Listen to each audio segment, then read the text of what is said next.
All right, guys, I'm going to do a video explanation of the previous slide on Nearpod. I'm going to follow all the directions that they gave you. Okay, so the first step that they instructed you to do was to draw a point and label it A. So I'm going to go ahead and pick a point on my paper, and I'm going to label this point A. After it says to draw a point and label it A, the next step is to draw a circle that is centered around A with a radius of length PQ. From the previous problems that you guys did, you should already have a segment labeled PQ. I do not, so I'm going to go ahead and use my compass. This is how you copy a segment.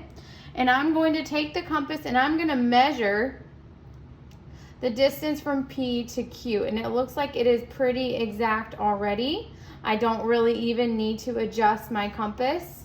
It looks like it's already the length of PQ. So normally if it was longer or shorter, then I would adjust my compass appropriately, and I would make the compass wider or more narrow and measure the segment. Okay, so now I want to go ahead and follow the next directions, which is to draw a circle centered at A with the radius of PQ. So I'm going to put the point, the middle point of my compass on A, because that's where my center of my circle is.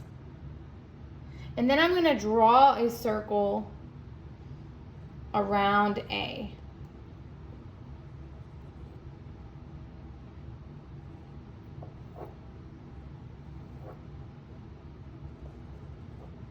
Sorry, I'm trying to make it dark enough to where you guys can see it.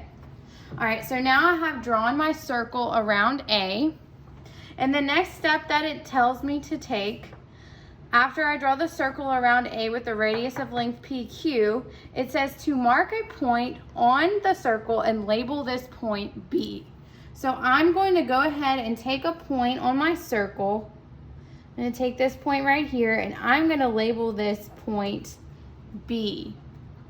All right, now let's go ahead and follow the directions. It says, after you do that, draw another circle that is centered at point B that goes through A.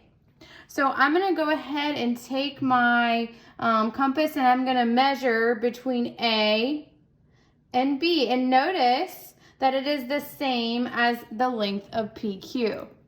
Okay, so I'm going to take this compass, I have this pointy metal part, and I'm going to go ahead and put that on B, because now my circle is centered around B, and it needs to make sure, I need to make sure that it goes through A.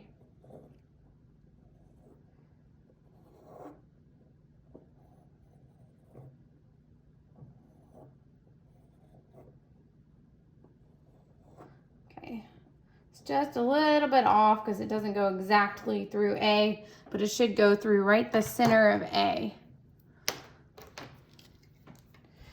Okay, so there we go. So now I have drawn my two circles. In the next step, it says, after you draw a circle centered at point B that goes through A, draw a line segment between the points A and B. So I'm going to take my ruler right here, or straight edge. You can use the bottom edge of a protractor, whatever tool you want to use, just as long as it's straight. And I'm going to take it, and it says to draw a line segment. So that means that it has these two endpoints, and it stops at A and starts at A and stops at B. It does not go any further than that because it says it is a line segment. So I'm going to take this and I'm going to connect A and B. And I want you guys to notice, does this look like anything that we have just done? Even though the letters are different, it might look exactly like the construction you guys just made. So thank you. That's it.